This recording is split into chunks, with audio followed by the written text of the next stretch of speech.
अस्सलामु अलैकुम वरहमतुल्लाहि वबरकातुहु।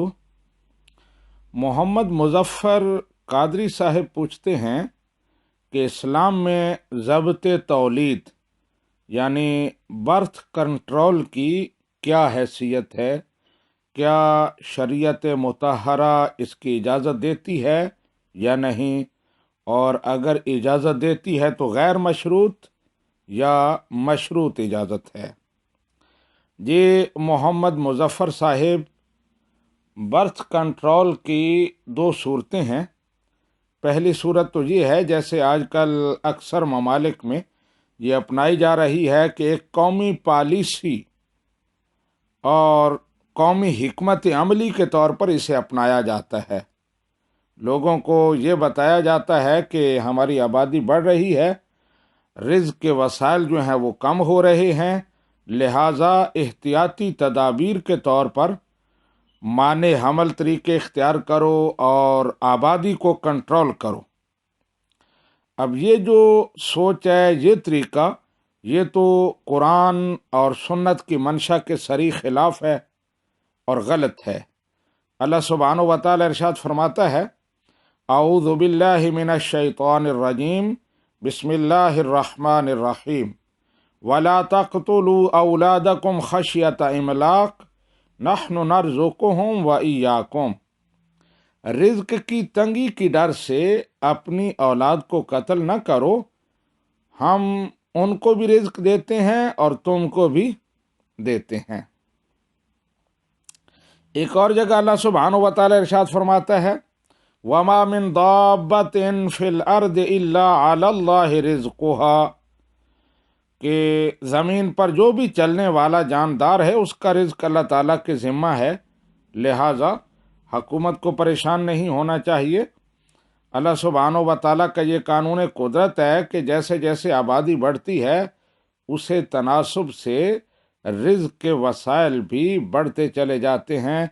कहीं भी देख लें, पहले फ़ी एकड़ पैदावार जो होती थी अब उसे कई गुना बढ़ चुकी है। इसी तरह उसकी प्राइसें बढ़ चुकी हैं। दीगर कई सोर्सेज ज़ाहिर हुए हैं रिज़्क़ को तलाश करने के, जो आज से 20 साल, 15 साल, 50 साल पहले नहीं थे। अब ये सूरत तो बिल्कुल नाजायज़ है, शरीयत के ख़िलाफ़ है। एक और सूरत है, वो ये कि कोई शादीशुदा जोड़ा ज़ाती वजूह की बिना पर माने हमल तरीके इस्तेमाल करे, गोलियां हैं, कंडोम है, इसी तरह इंजेक्शन और कई तरीके हैं जिनसे बर्थ कंट्रोल होती है। अब यह है कि अगर ज़ाती वजूह और वो वैलिड रीज़न्स हों तो फिर इजाज़त है। वो वैलिड रीज़न क्या हो सकती हैं?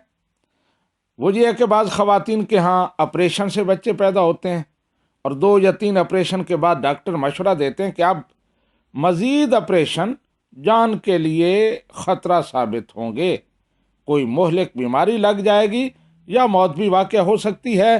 तो ऐसी सूरत में ये माने हमल तरीके इस्तेमाल करके बर्थ कंट्रोल करना जायज़ होगा।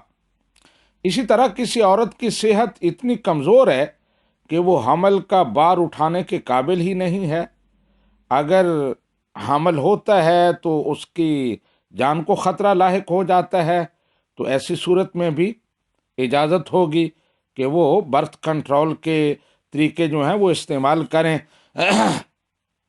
एक और सूरत ये हो सकती है कि माँ बाप की तरफ से कोई मौरूसी नक्स बच्चों में पैदा हो रहा है, वो नाकिसुल आज़ा हैं, माजूर पैदा होते हैं और उनको संभालना वो भी मुश्किल है और उनके लिए भी वो पूरी ज़िंदगी का वबाल बने रहते हैं वो अमराज। तो डॉक्टर ये मशवरा देते हैं कि अगर इसी तरह बच्चे होते रहे तो तमाम बच्चों की यही सूरत होगी, वो माजूर होंगे, वो मौरूसी मरीज़ होंगे और पूरी ज़िंदगी उनकी जान पे बनी रहेगी, वालिदैन की जान पे बनी रहेगी। तो ऐसी सूरत में भी बर्थ कंट्रोल हो सकता है।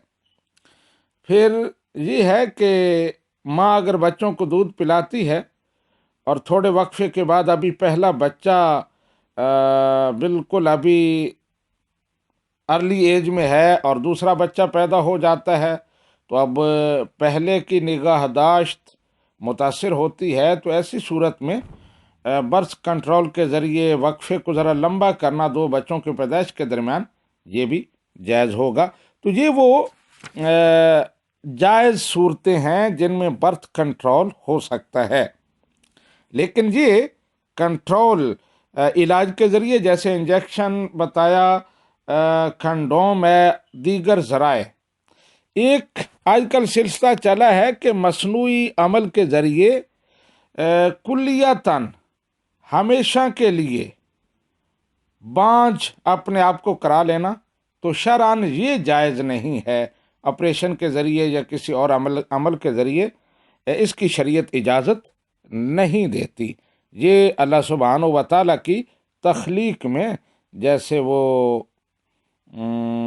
زیادتی ہے ایسا کرنا، تو اس سے بچنا چاہیے۔ ھذا ما عندی واللہ ورسولہ اعلم بالصواب۔